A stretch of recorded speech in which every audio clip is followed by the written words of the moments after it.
యేసుక్రీస్తుని పరిశుద్ధమైన నామమునకు మహిమ కలుగును గాక. రోమీయులకు రాసిన పత్రిక 10వ అధ్యాయము 14 నుండి చూసినట్లయితే, వారు విశ్వసింపని వానికి ఎట్లు ప్రార్థన చేయుదురు, వినని వానికి ఎట్లు విశ్వసించుదురు, ప్రకటించువాడు లేకుండా వారు ఎట్లు వింతురు అనేసి వాక్యం రాయబడింది. చూడండి, ఈ లోకంలో జనాలు రక్షింపబడాలి అంటే వాళ్ళు విశ్వసించాలి. వాళ్ళు యేసు ప్రభువుని విశ్వసించాలి అంటే యేసు ప్రభు గురించి మనము ప్రకటించాలి. ప్రభువైన యేసుక్రీస్తు నామమునకు మహిమ కలుగును గాక. దేవుడు మనల్ని రక్షించి తన బిడ్డలుగా చేసుకుని తన యొక్క కృపని, తన యొక్క ఐశ్వర్యాన్ని, తన యొక్క మేలుని మనకు తెలియపరిచినాడు. తన శక్తి మనకు తెలియపరిచినాడు. మన కన్నుల ఎదుట అద్భుతాలు జరుగుతున్నాయి. మనకు రూఢిగా తెలుసు యేసు ప్రభువే నిజమైన దేవుడు అని.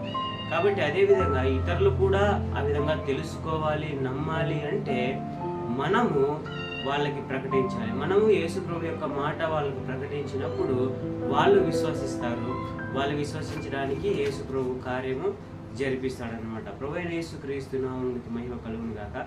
మత్తయి సువార్త 24వ అధ్యాయము 14వ వాక్యంలో చూసినట్లయితే, మరియు ఈ రాజ్య సువార్త సకల జనములకు సాక్షార్థమై లోకమందంతటా ప్రకటింపబడును, అటు తర్వాత అంతము వచ్చును అనేసి. అంటే యేసు ప్రభు వచ్చిన రోజు, ప్రభువా నీ గురించి నాకు ఎవరూ చెప్పలేదనేసి ఏ మనిషి కూడా చెప్పకూడదు అన్నమాట.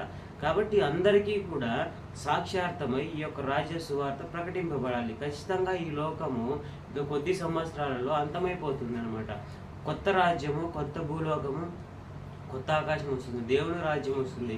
యేసు ప్రభు ఇక్కడ వచ్చి ఆయన పరిపాలన చేస్తాడనమాట. కాబట్టి ఈ రాజ్య సువార్త ప్రకటింపబడాలి. ఆ రాజ్యంలో ప్రవేశించాలి అంటే పాపం లేకుండా ఉండాలి. పాపం లేకుండా ఉండాలి అంటే యేసు ప్రభు రక్తం చేత కడగబడాలి. యేసు ప్రభు రక్తం చేత కడగబడాలి అంటే వాళ్ళు యేసు ప్రభువుని నమ్మాలి. యేసు ప్రభు వాళ్ళు నమ్మాలి అంటే మనము వాళ్ళకి యేసు ప్రభు గురించి చెప్పాలి. కాబట్టి మన మీద ఉంచబడిన బాధ్యత సువార్త ప్రకటింపబడు. కాబట్టి మనకు తెలిసిన వారికి, సాధ్యమైన వారికి ప్రభువైన యేసు గురించి మనం చెప్పుదాము.